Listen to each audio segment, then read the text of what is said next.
Baik, bismillahirrahmanirrahim. Assalamualaikum warahmatullahi wabarakatuh dan selamat pagi adik-adik. Kali ini kita masuk ke materi bab 5, yaitu transformasi balikan. Nah, di bab 5 ini kita akan membahas mengenai materi transformasi balikan yang merupakan inverse dari suatu transformasi. Ya, sebelum melangkah lebih jauh, kita diperkenalkan terlebih dahulu dengan istilah transformasi identitas. Nah, itu biasa disimbolkan dengan I besar yang kayak ini. Semoga kelihatan. Nah, jadi transformasi identitas itu adalah transformasi yang memetakan ke dirinya sendiri. Misalkan kita mau memetakan titik P atau mencari peta dari titik P, ya, hasilnya adalah P sendiri. Itu namanya transformasi identitas. Misalkan ada dua transformasi. Nah, misalkan ada transformasi P dan transformasi Q. P ini adalah suatu transformasi dan Q adalah suatu transformasi juga. Jika T dan Q ini diperkalikan, ya. Jika T dan Q ini dikalikan, kita mendapatkan transformasi identitas. Misalkan kayak gini, kita dapat transformasi identitas. Berarti kita katakan bahwa Q ini adalah balikan dari transformasi T. Nah, berarti Q ini adalah balikannya, atau biasa ditulis dengan T min 1. Kalau dikenalnya T min 1 itu adalah inverse dari T. Kalau dituliskan kembali gitu ya, berarti T min 1 P itu sama dengan T min 1 P yang sama dengan I. Atau kalau sederhananya ditulis kayak gini, T min 1 sama dengan T min 1 T yang sama dengan I. Baik, kita ke teorema 5.1. Ini teoremanya saya cantumkan di atas ya, saya tuliskan di atas. Menyatakan bahwa setiap transformasi T itu pasti memiliki balikan. Ya, jadi itu sudah ditekankan bahwa setiap transformasi itu pasti ada balikannya. Nah, untuk buktinya sendiri itu cukup mudah dipahami. Adik-adik bisa lihat pembuktiannya itu di halaman 31. Ya, untuk mempersingkat durasi, buktinya tidak saya jelaskan. Ya, jadi kita langsung masuk ke contohnya untuk lebih memahami materi kita. Nah, misalkan ada dua transformasi, ada transformasi F dan juga transformasi G. Nah, titik P ini adalah sebarang titik ya, sebarang titik di V. Nah, kita definisikan transformasi F itu bentuknya seperti ini, X ditambah 2 dan seper 2Y. Kemudian untuk transformasi G itu X dikurang 2, 2Y. Nah, gitu. Kita diminta menentukan kaitan antara transformasi F dan transformasi G ini. Nah, jadi kita coba kalikan ya. F komposisi G gitu ya. Atau dalam hal ini kita langsung seperti ini supaya tidak bingung adik-adik. FB.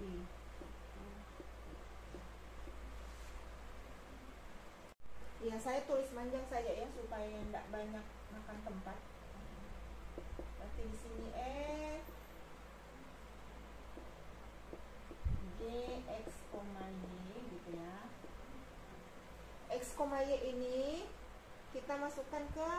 transformasinya gitu ya, berarti kita dapat F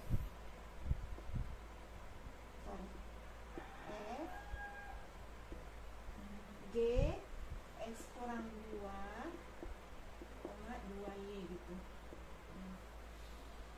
Nah, setelah itu X kurang 2 dan 2Y ini kita masukkan ke transformasi F ya. Berarti ini saya tulis di sini ya.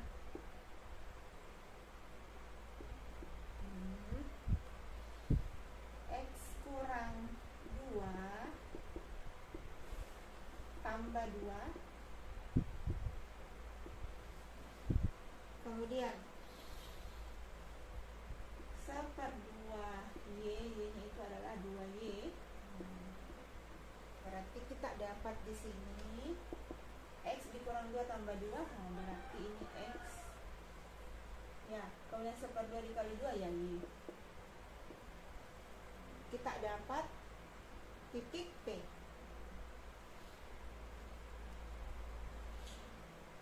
Itu kalau kita kalikan F dan G atau F kali G. Kalau sebaliknya G posisi F, atau dalam hal ini G dikali F ya, berarti di sini G kemudian F P. Itu sama dengan G F X, Y.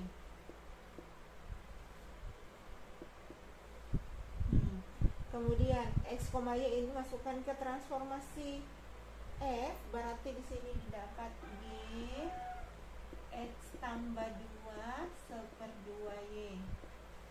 Nah, setelah itu hasilnya ini dimasukkan ke transformasi G ya. Berarti ini didapat X tambah 2 kurang 2, kemudian seper 2 2Y, sorry ya,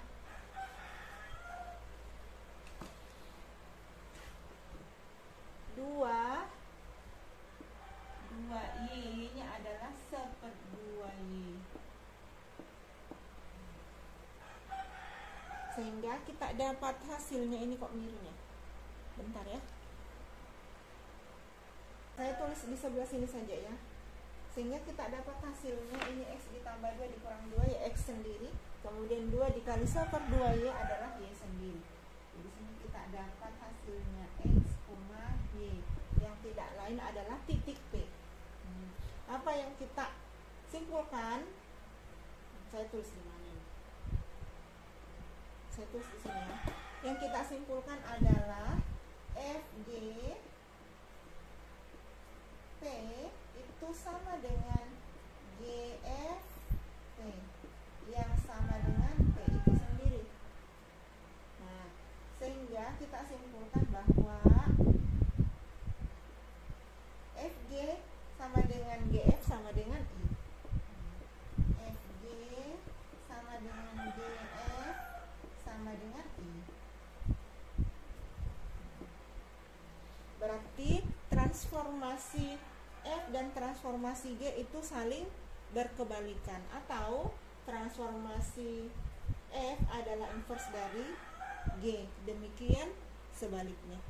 Nah, adik-adik kita ke contoh berikutnya, contoh kedua. Nah, di sini ada dua buah garis, yaitu garis H dan garis G, dan ada titik di tengah-tengahnya.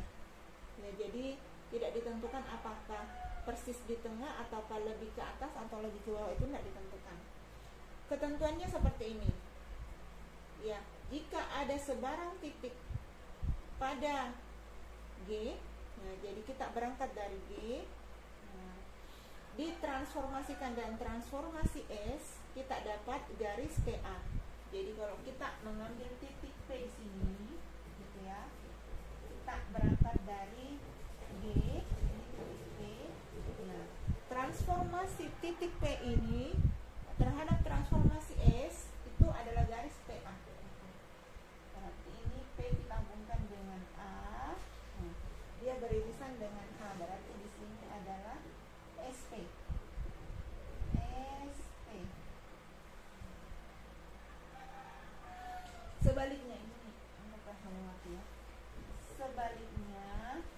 begitu juga ya untuk kalau kita mengambil titik Q, sebaran titik Q di H, ya anggaplah ini adalah titik Q. Oke. Titik Q ini kalau kita transformasikan terhadap transformasi T, kita akan mendapatkan garis QA. Berarti dia juga melalui titik A. Diiriskan dengan garis G. Berarti ini adalah TQ. Ya. TQ. Nah, gitu. Kemudian kita diminta menentukan kaitan antara dua transformasi ini, yaitu transformasi S dan transformasi T. Nah, sekarang kita kalikan dia. Kita berangkat dari sini ya. SP berarti saya kalikan T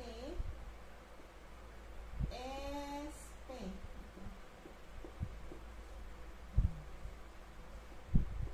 Nah, perhatikan titik T kita transformasikan terhadap transformasi S, kita dapat SP.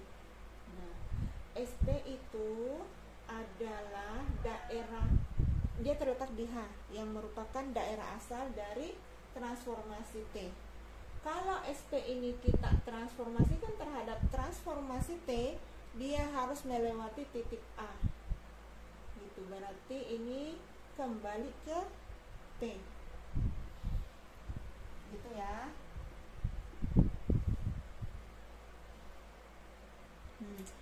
Begitu juga kalau kita kalikan sebaliknya di sini S T Q.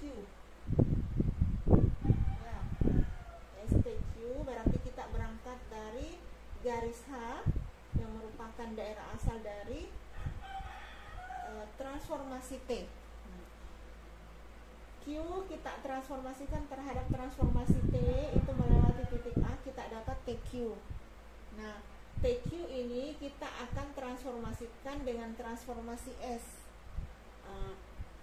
Ya, kita tarik garis melalui titik A. Berarti ini kita tarik garis melalui titik A, kita dapatkan dia adalah titik Q kembali ya.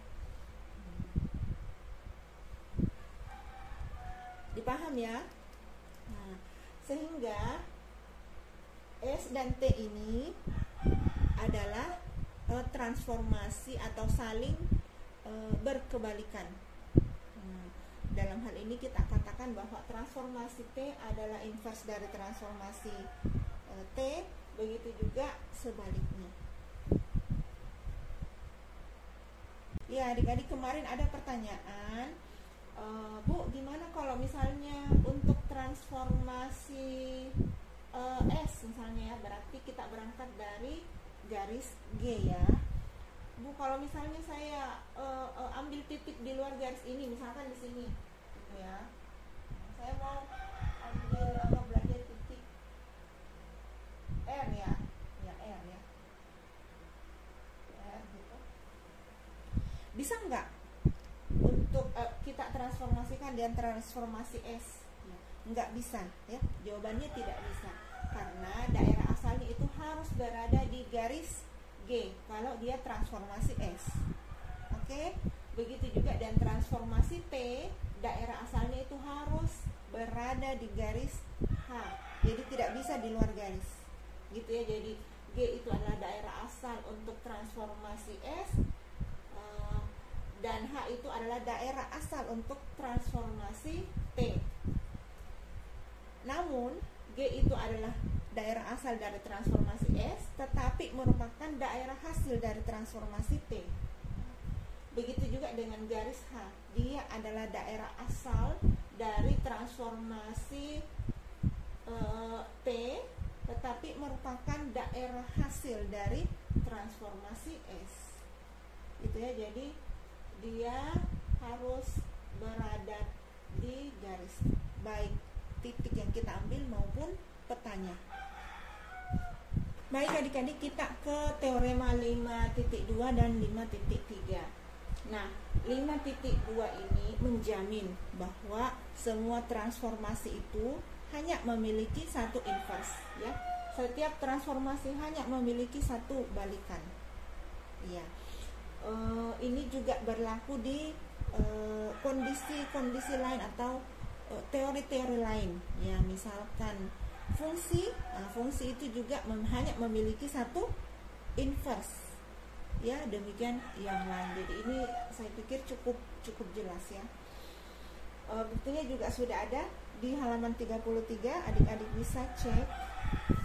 Nah, kemudian untuk teorema 5.3, ini dikatakan bahwa setiap balikan setiap pencerminan pada garis adalah pencerminan itu sendiri. Ya, saya kira cukup jelas ya. Jadi misalkan ada garis, anggaplah dia garis G gitu. Garis G gitu ya. Misalkan ada titik di sini, titik P. Kalau misalnya saya tulis di sini ya. Misalnya ini MGP adalah P aksen ya. Jadi P ini saya cerminkan terhadap garis G. Nah, jadi saya dapat seperti ini titiknya. Saya dapat bayangannya adalah P aksen, letaknya di sini. Kemudian untuk mendapatkan titik P kembali, ya saya cerminkan kembali terhadap garis G. Gitu ya. Jadi ini MG. Saya tulis di bawah saja.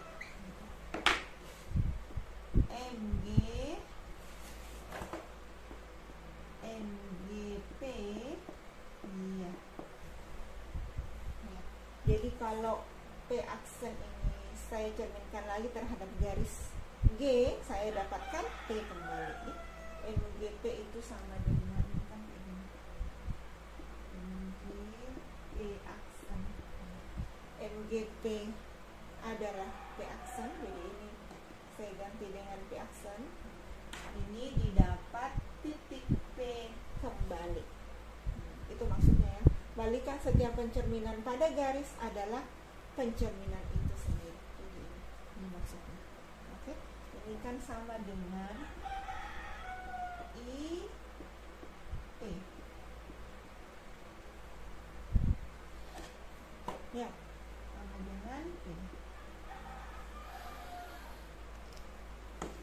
Nah, baik adik-adik, kita ke definisi 5.1. Suatu transformasi yang balikannya adalah transformasi itu sendiri dinamakan suatu involusi. Tadi contohnya sudah ya, yaitu pencerminan pada garis. Jadi MGP itu sama dengan P itu sendiri ya. Nah, sehingga ini pencerminan pada garis itu kita katakan involusi. Ya. Nah, selanjutnya kita ke teorema 5.4 yang menyatakan apabila T itu transformasi dan S juga transformasi, maka T komposisi S inverse atau inverse dari T komposisi S, nah, itu adalah S inverse komposisi T inverse. Ya, jadi aturan ini juga sebenarnya berlaku di konsep yang lain, seperti konsep fungsi. Nah, kalau ini kalau T dan S itu kita anggap sebagai fungsi, misalkan seperti ini ya, F komposisi G diinverskan. Nah, kalau adik-adik masih ingat, itu kan sama dengan G inverse komposisi F inverse. Gitu ya. Jadi ini konsep transformasi atau inverse dari dua transformasi dikomposisikan itu sama dengan konsep inverse fungsi atau inverse dari dua fungsi dikomposisikan. Ya, jadi diingat baik-baik ya. inverse dari T komposisi S itu sama dengan S inverse dikomposisikan dengan T inverse. Nah, untuk lebih memahami kita ambil satu contoh ya. Ya, contohnya seperti ini. Ya, jadi ada dua garis. Garis G itu garis Y sama dengan X atau persamaannya Y sama dengan X. Kemudian garis H persamaannya adalah Y sama dengan 0 gitu. Kalau Y sama dengan 0 ini kan sama dengan sumbu X ya. Nah, pertanyaannya kita diminta menentukan titik P. Nah, jika diketahui MH/MGP itu sama dengan R, di mana R itu 2,7. Nah, gitu. Jadi kita mau menentukan prapetanya. Nah, ketika petanya diketahui, petanya itu 2,7. Mau menentukan prapetanya dari R itu sendiri setelah ditransformasikan dengan transformasi G, kemudian transformasi H. Nah, untuk menjawab soal ini kita gunakan dua teorema, yaitu teorema 5.4 dan teorema sebelumnya 5.3. Nah, jadi kita jawab sama-sama ya. Di sini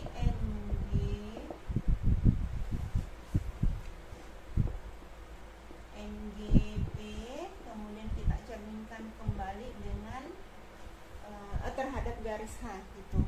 Nah, jadi ini saya cari inverse-nya ya, inverse dari MH/MG.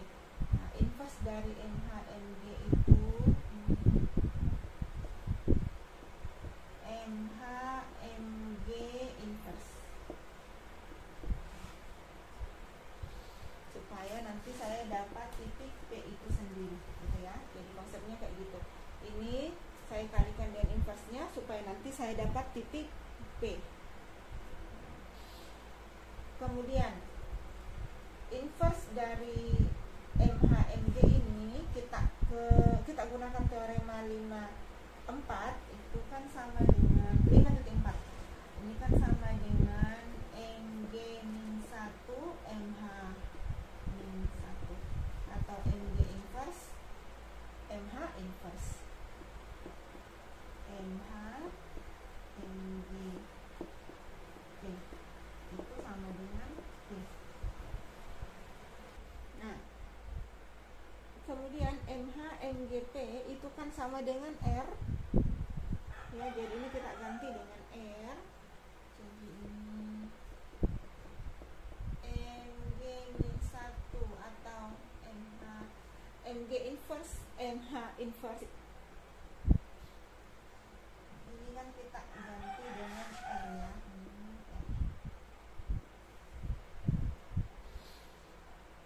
Sekarang kalau sudah seperti ini ya, kita gunakan teorema 5.3 yang mengatakan bahwa inverse dari pencerminan pada garis adalah pencerminan itu sendiri. Jadi inverse dari pencerminan terhadap garis H adalah garis H itu sendiri. Ya, jadi titik 2,7 itu kita cerminkan terhadap garis H. Saya gambar di sini dulu. Ya, misalkan ini saya gambar di sini. Jadi titik R-nya itu ada di sini 2,7. Nah, titik ini kita cerminkan terhadap garis H. Ya, garis H itu adalah Y sama dengan 0, berarti di sumbu X. Jadi R ini saya cerminkan terhadap sumbu X. Saya dapat R aksen atau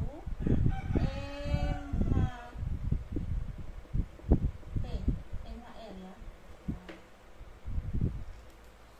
Berarti di sini titiknya itu 2,7. Tadi bisa lihatnya di sini 2,7. Nah, jadi dia berada di sini. Kemudian setelah kita cerminkan terhadap garis H, kita cerminkan terhadap garis G. Jadi MG inverse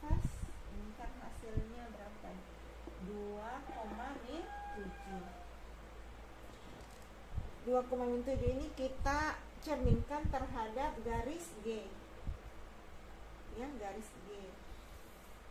Nah, garis G itu sendiri adalah Y sama dengan X. Y sama dengan X itu berarti seperti ini. Ya kan? Ini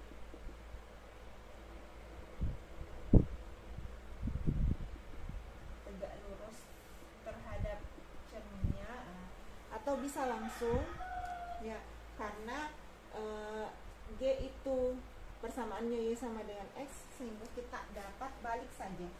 Berarti ini sama dengan min 7,2. Oke, jelas ya. Titik P itu adalah min 7,2. Nah, supaya tidak bingung adik-adik, ini berdasarkan teorema 5.3 ya, NG inverse itu sama dengan NG